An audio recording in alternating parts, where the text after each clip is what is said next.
All right, folks, I had a couple of people ask me about the contacts function, and it's actually pretty easy to set up a contact and a search for that contact. So we're going to go ahead and do that right now so that you have an easy little look at it. In Paragon, of course, it's under the contact section. So if you click on contacts, you can get to it two ways: either view manage contacts, and or you can just go straight into add a contact. When you add a contact, it actually opens up two tabs. This is a list of your contacts. I deleted them all so I could do this. And then adding a new contact is that other window, and we're just going to go ahead and fill out all the information for this person. So I'm going to use Paul Pierce here, and I'm going to set up an email account for him that we're then going to be able to go in and check so that you can see what the client looks at as well. So that's it. So that's the address that I'm going to use. And you have to make sure that this little green arrow comes on to make it a primary one as well. So you want that little green arrow there. You can fill out all of the other client contact info that you want, but this is the minimum for making it a client contact and to be able to do a search for. So go ahead and click save, and you can see that this is now a saved contact. He's over here, and it's named in his tab now. So with him saved, I'm going to go ahead and I'm going to create a search for him using this little folder, this next little folder down. I'm going to expand it out, and I'm going to go ahead and click add search. And I'm going to add a saved search, add a new search, and click on residential, and you can see that I've already done a search for this client here beforehand. But if not, this is just the regular search parameters, and you can use the map and decide on the neighborhood that he wants. And what I did was I picked a neighborhood, and then I told it I wanted houses that were $400,000 to $500,000 and a minimum of 4 bedrooms. So 4 bedrooms plus $400,000 to $500,000. I'm going to go ahead, and once I found that that's an appropriate number of results, I'm going to go ahead and click search now. So that's going to give me the results here, and you'll see that the list of results comes up. I could scroll through and look at them like any other returned residential search, but for the most part, all I'm going to do is I'm just going to go ahead and I'm going to click save search in this window. I think it's important that you name the search something that's appropriate. You can have people who have multiple searches if you want. Paul Pierce residential search. So if you had someone who was looking for their houses and maybe duplexes on the peninsula, you could have a multifamily search going at the same time. You could have multiple residential searches going on at the same time for somebody. There's really no limit to what you want to do there. But just make sure that you name them properly so that if he's referencing something, you can quickly come take a look at it in your window here. Okay, so we're going to go ahead and save that search with the appropriate name, and it's going to pull me to this page here. And you can see that there's no numbers of anything. Even though we know there's 8 listings, it doesn't tell me that there's any listings found yet because we have our notifications set off.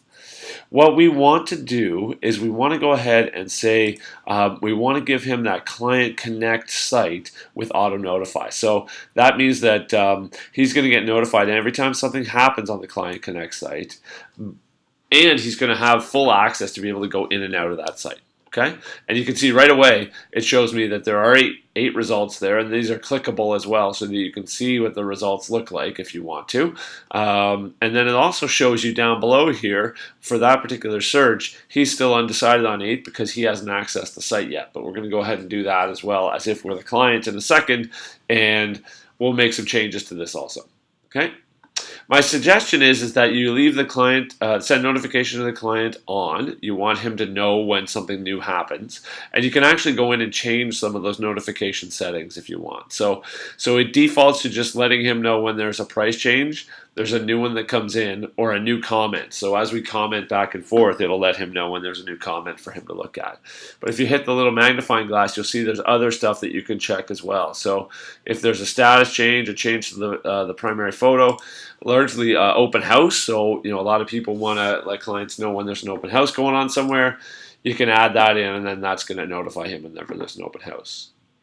Important as well is if he wants these to come to him immediately, you leave that checked on. If he wants a summary every day of whatever's happened on his Client Connect site, you do recurring, and you set the time frame for every day, every week, every month, whatever it is that you want there. So if this is like a search that you're doing for a client that you have listed and you just want the summary once a week of whatever properties have come on the market, you can go ahead and set that time frame to automatically send that to them, and they can log in and check that.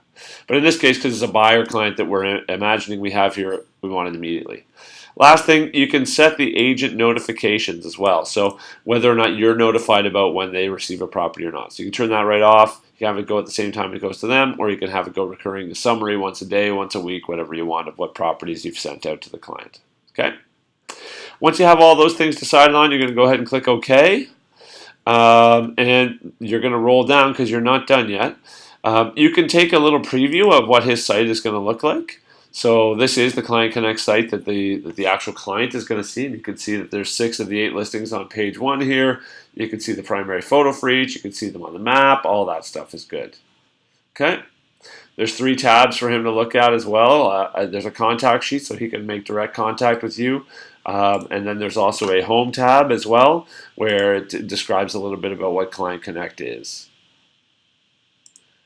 Going back to the Your Listings tab for him, this is again his properties he's looking for. We'll close that off and we'll come back in and we'll continue. Okay, the last thing you want to do is once your setup is complete, you want to go ahead and click this Send Link button to send it to the client so they can start to access their site. So I'll click that button and it generates a little email and you can do a little description. Here's the site we discussed. And it's going to give him this, but you should leave all of this information in here because this is how he's going to log in and connect to his site. Okay? So you go ahead and click send. It says the email is sent, and we're going to go check that out in our email account that we have over here. So check the inbox, and you can see right here, this is the email that they're going to get. It says that it comes from you, and it says welcome to Client Connect. If they're a first-time user, and I've used this email address for demonstrations before, so it doesn't say it, but first-time user will say, first-time visitor, click here to set up your password. So we don't need to do that because we haven't forgotten our password. We just want to then subsequently every time he's going to go in and click here to go to your Client Connect site. Okay. And it takes him in. So we're imagining we're the client right now, and we're looking at the things that we can do on the site here. So there's 6 listings on the first page, 2 on the second. They're detailed here. The 6 are detailed here on the map. So if you wanted to zoom out a little bit, he could do that. As he mouses over each of them, you can mouse over and see what listing it actually is and access it from there. Or, of course, you can come over here and interact with the photos and things like that over here. Okay. If he clicks on View Detail, it takes him to a different look at the property, almost like a little mini client view for him there. He can choose which views he wants. So this is the horizontal look at all the properties. There's a vertical look at all the properties so that you can do a comparison that way if you want to without the map. There's a printer version of the property. So if you clicked on one and you click print, it's going to allow him to print this. All right. So there's all kinds of those options. I think the horizontal view is the one that it defaults to, though, so we'll leave it looking at that. So what's interesting as well is he can do some interaction with you, the agent, while on this site also. So the first thing is easy with little one here is you can leave a comment.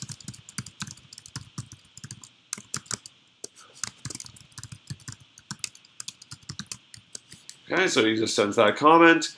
And that comment is going to get logged as being done by him, and you're going to know that he's made that comment. Okay. The other thing that he can do is he can go ahead and he can either favorite, make this one a possibility, or he can reject it outright. So we'll say that he likes this one and he's going to favorite this one.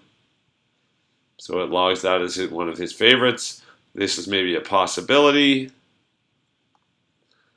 This is a possibility. He doesn't like the look of the next one, so he's going to go ahead and he's going to just reject that one. And when we come back to our Paragon 5, what you'll see is for Paul's search here, as I refresh the search, it's going to show me how he feels about each of these, and it's going to have a little comment link bubble for any unread comments that are out there. And you can see that the comment is one of the ones for his favorite. And I come in here and double click on the comment, and it should take me to, pardon me, I think I have to click over here, and it shows me what the comment is. Okay? So I can reply back to him.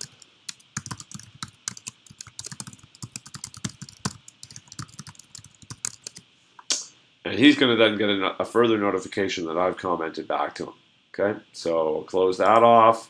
and we'll go back in and we'll look at that email, and hopefully he's going to get that that email will have come through already. We'll just refresh it here for a second and see. It hasn't quite come through yet, but we'll see in his Client Connect site if he's got the notification on that as well. So, all right, so that's the way that's going to work. That interaction back and forth is going to work. All right. Again, that might be somewhere that you just decide, okay, well, this is just time for me to pick up the phone and call this guy, so that I can interact with him directly that way, or email him more specifically to go ahead and just set up that showing. All right. So that's how the Client Connect works. That's the way that I would be setting up contacts on Paragon. Just to let you know, if you have any questions, please don't hesitate to ask.